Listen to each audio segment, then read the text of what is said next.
So I fixed it finally, and what I did to fix it, so I don't have to use xpatter, because xpatter is kind of glitchy. It works, but you know, you don't want to use xpatter basically, because it's not made for this configuration. Like, you have to share it. So I use the original again, and all I did is use a Windows repair tool, and it fixed all the serious problems with the signatures and stuff. Or something went haywire. I have no idea what. But I would recommend Windows repair tool by tweaking.com, because although it might give you spyware, I haven't encountered any yet from installing and uninstalling it. So I wouldn't keep it installed though, because I think it might actually give you some spyware.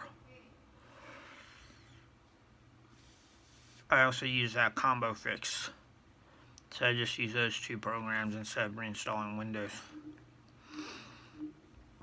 A very simple process, 5 minutes. It takes a very easy. Everything's back to normal. The controller doesn't go haywire. So that's just that wasn't actually Steam's fault. That's actually just Windows maintenance. After a while, Windows just becomes haywire, and System Restore won't fix it.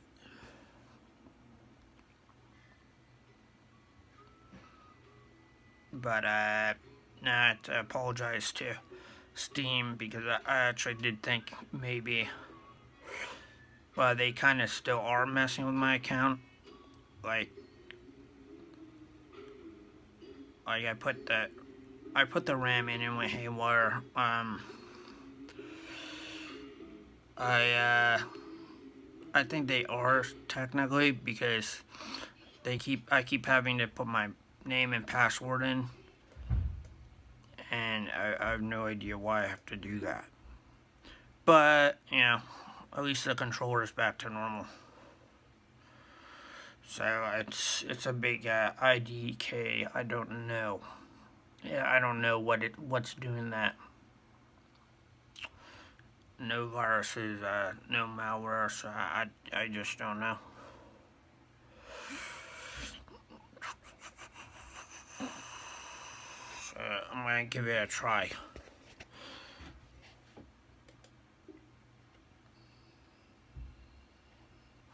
If it boots up twice as well, usually the controller won't work. You have to start it over. See? Stupid, but that's exactly what happens if it boots up twice. Also, my fish tank, everything broke today, this month, and my fish tank filter also broke on my goldfish tank outside, and I just I had to make a new fish filter. Like, I just used a water bottle for it. Anyways, like, everything's breaking this month, and I have no idea why. So the last thing that's broken that I have to fix is my gas moped, which I'm going to do on a nice day, because we're getting shit weather and it's kind of cold, and I really have to work outside to do stuff like that, because I have to look at the really working inside just doesn't work for vehicles, because you have to get really in there, and I actually do have to work outside.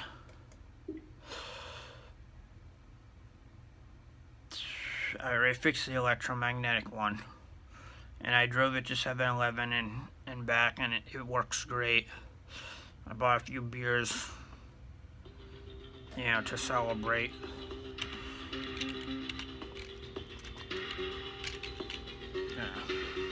See, it's doing it again. Hold on. Like it doesn't like to detect the joystick for some reason.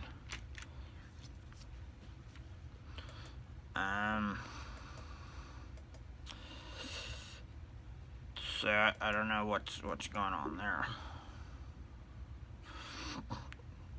There are certain games that have way too many button functions, and that's why I use a controller. And it's an exaggeration unless the game is solely for like sniping, like unless it's something like Counter-Strike Source. It's an exaggeration that games with lots of buttons are necessarily better than with keyboard and mouse and control, because you can put everything on a controller. So that's an exaggeration that they have. It's actually better for controllers.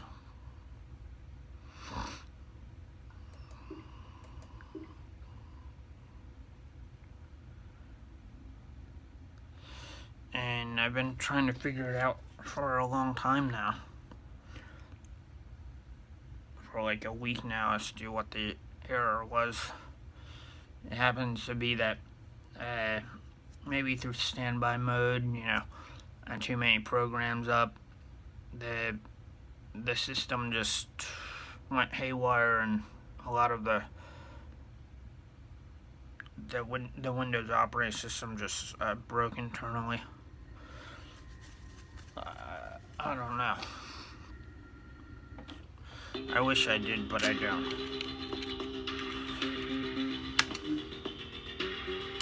Well, let's just go into this, because it keeps booting me up without a joystick. But it's fixed, At least it's fixed on Steam. Oh wait, it is fixed. Huh, it wasn't using my joystick. So, see how fast it is? So that I put the settings up high because of xpatter. I had it configured to xpatter only. It did work, but with xpatter you just don't get full functionality. Like you'll use the D-pad or something instead of the controller, instead of the joystick. Small things that come up. You can't get rid of the context menu, for instance, and when you jump, you don't always jump. Like, sometimes it blocks you from jumping or doing some weird moves. So it's actually not recommended to use xpatter unless there's an emergency like this one, and it broke for a week.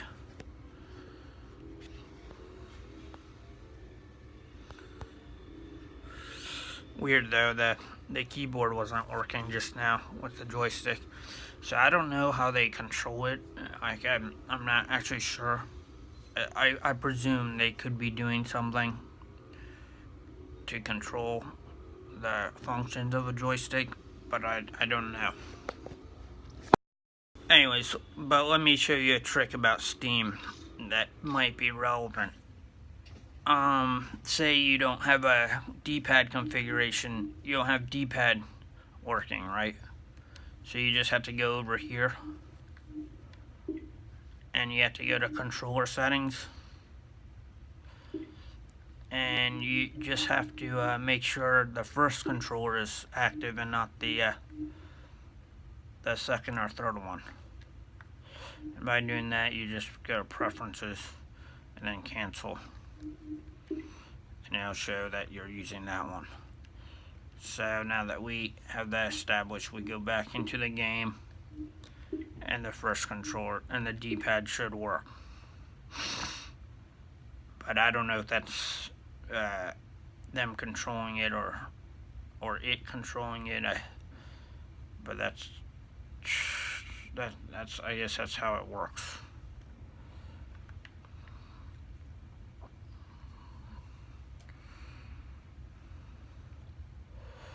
Let's find out if I'm correct. If that's not it, then you have to configure the Xbox 360 controller, and that would mean it's not configured yet correctly.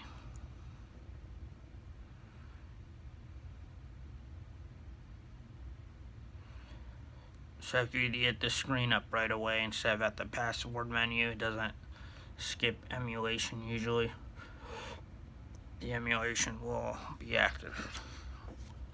But what's strange right here that I found out just now as I fixed it is that it's not like I can't choose the letters with the keyboard. But the D-pad does work. I just tested it. So that's how you get the D-pad to work if the D-pad's missing or something. Let me see actually. Nope, the D-pad's not working. Never mind. Well, that's it. Steam just does whatever it wants, whenever it wants. It's a ridiculous software. Like, I don't recommend it at all. Anyways. So what happens is they block you sometimes from using the primary joystick, or sometimes they'll add extra joysticks out of nowhere. But it's the primary one that should always work. If you can't configure that and they're blocking you from configuring it, then I don't know. But that joystick probably has to work for the D-pad to work. Yeah.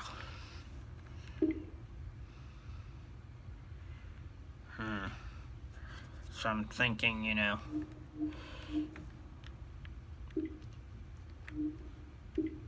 maybe it's a glitch that I can find, but I haven't found it yet.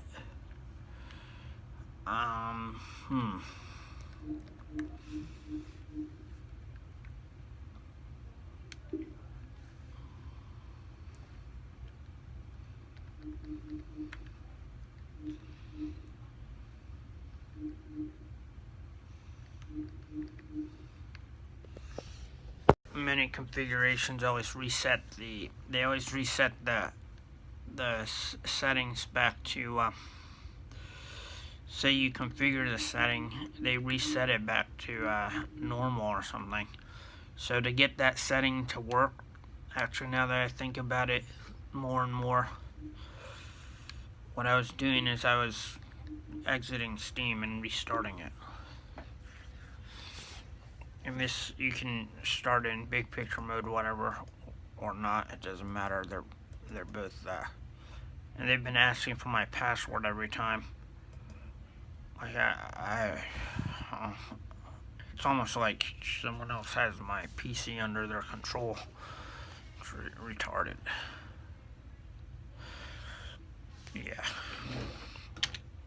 I'm gonna try and start in big picture mode every time to avoid this stupid screen.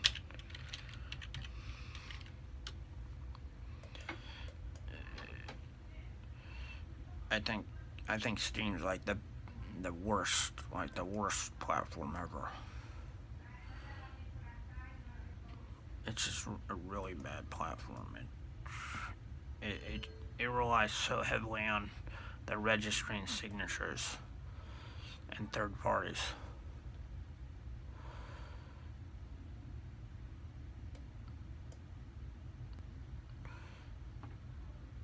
So I'm going to try and go to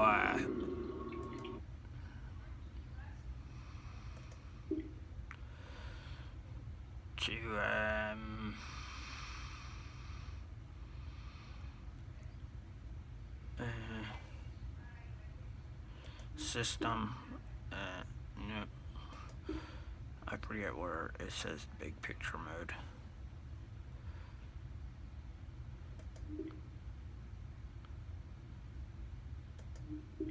Oops.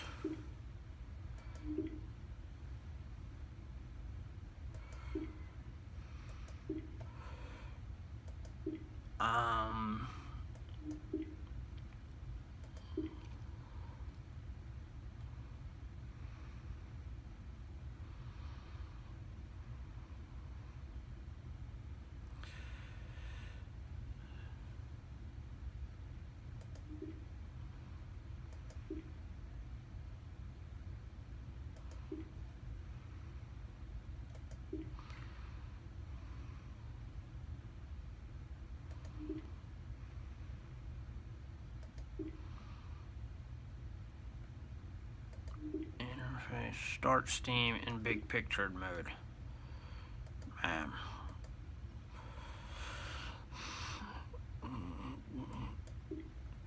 So right here is the thing we're trying to bug out. Ah, it works. Okay. So that's how you get D-pad to work, unfortunately.